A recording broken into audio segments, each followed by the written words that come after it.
You've been taught what wealth looks like. Big house, new car, designer everything. And almost all of it is fake. The people performing the hardest are usually the ones who can least afford to stop.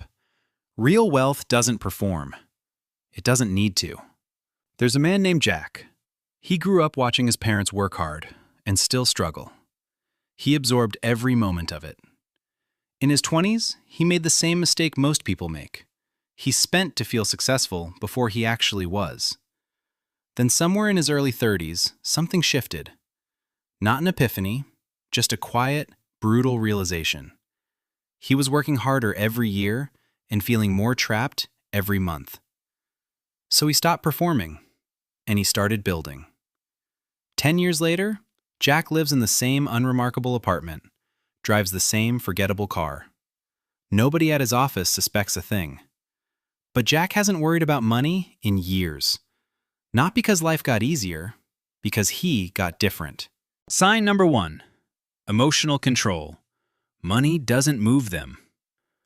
Watch how someone reacts when money enters the conversation. Do they lean in? Tense up? Get envious? Get defensive? Because emotional reaction to money is not passion, it's vulnerability. Emotional money decisions don't just cost you cash, they quietly destroy your future. One panic, one impulse, one ego purchase at a time. Quietly wealthy people talk about money the way a surgeon talks about a scalpel. A tool, precise, neutral. When markets crashed and wiped out most people's retirement progress in 3 weeks, Jack's colleague asked how he stayed calm. Jack said, "I planned for it." No drama, just a shrug. The system needs you emotional. A panicking investor sells low and buys high. An envious consumer buys things they don't need. Calm isn't a personality trait. It's a weapon. Sign number 2. Status rejection, the car that doesn't speak. Status symbols exist for one reason: to communicate something you haven't made people feel through who you actually are. The expensive car, the designer watch, the restaurant chosen for its reputation. These are all sentences directed at strangers. And the unspoken message underneath every single one of them is, "Please think well of me." Quietly wealthy people stopped writing those sentences. Not because they can't afford them, because they no longer need the car to speak for them. When a car needs to speak for you, it's usually because your net worth can't yet.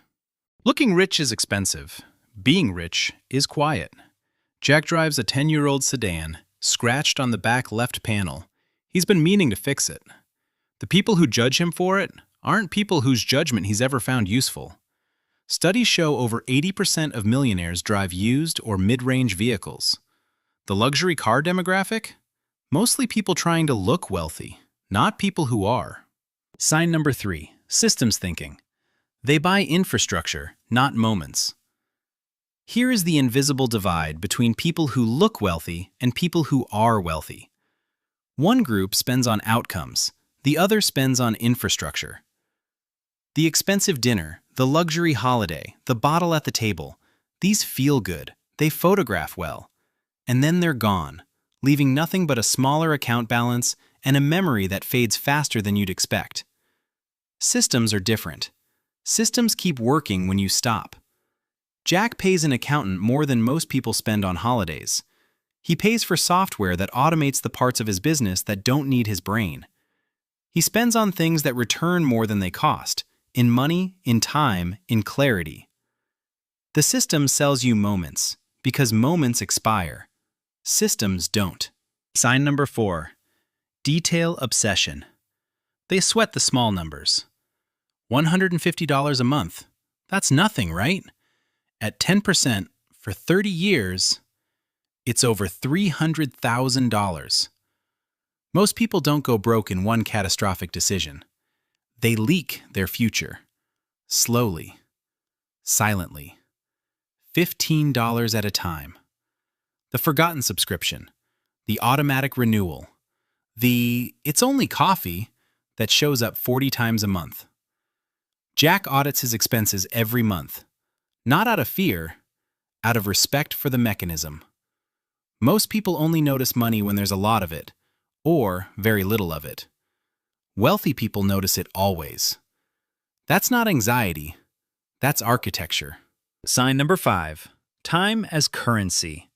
Hours cannot be earned back. At a certain point, the internal math shifts completely. Money you can make more of. Time, once it's gone, it's gone.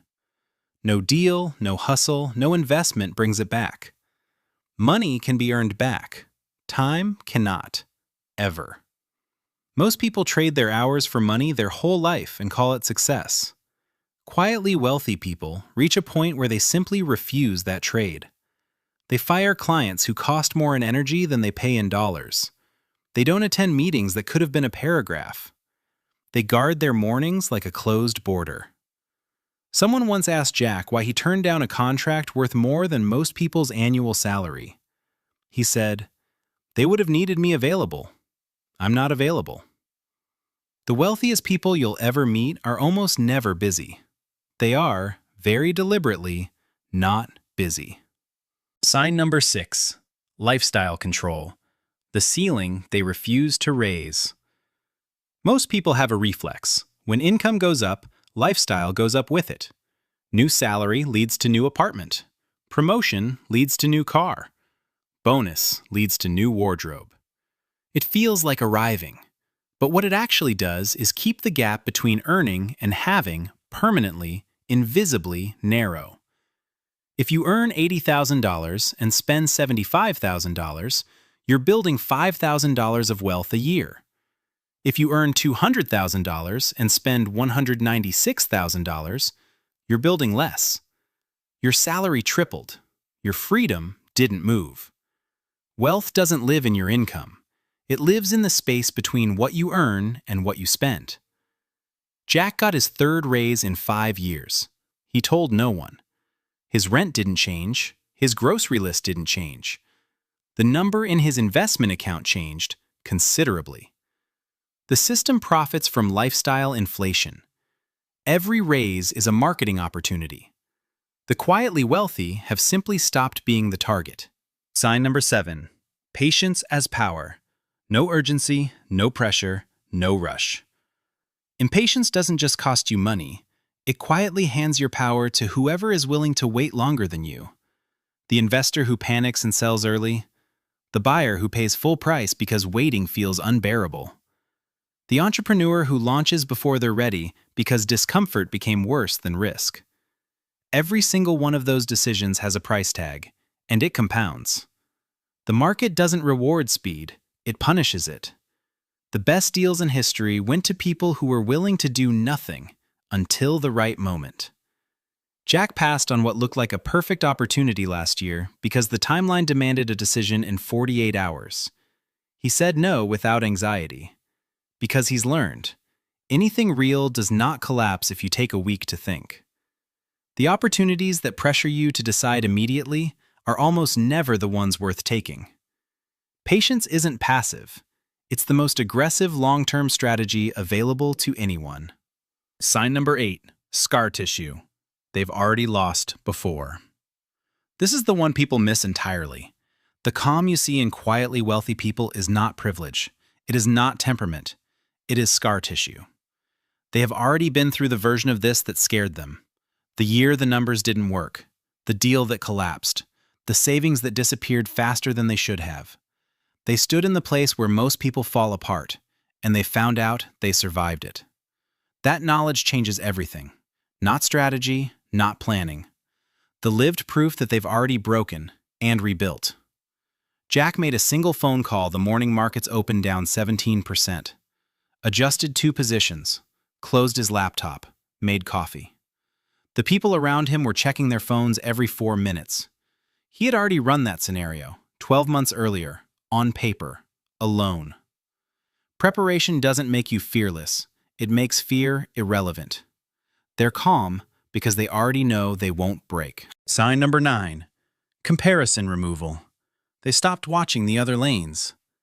Comparison is ambition for people who don't know what they want. When you're running someone else's race, measuring your progress by their car, their house, their salary, You've handed the navigation of your life to someone who has no idea where you're trying to go. And the cruelest part? You will never win that race, because the finish line moves every time someone else gets ahead. Jack was at a dinner when someone mentioned a mutual friend had just sold a company for $40 million. The table erupted. Envy and awe in equal measure. Jack asked the waiter for the check. Not out of indifference, out of completion. He already knew his number. He'd known it for years. And it had nothing to do with what was happening across the table. The most dangerous thing comparison does is convince you that someone else's finish line should be yours. Here's what they don't teach you. Wealth is not a destination. It's a way of operating that you either develop or you don't. Quietly. Over years. Through decisions nobody around you will notice or applaud. Jack doesn't look wealthy. He doesn't feel the need to. Because real freedom isn't something you display. It's something that shows up, silently, in what no longer has power over you. The thing that used to stress you doesn't anymore. The opinion that used to matter has gone quiet. The purchase you once needed to feel like yourself, you haven't thought about it in months. The system teaches you to look rich. The people who actually win learn how to be free instead. And once you understand that, you stop playing the game entirely, because you finally realize it was never built for you to win.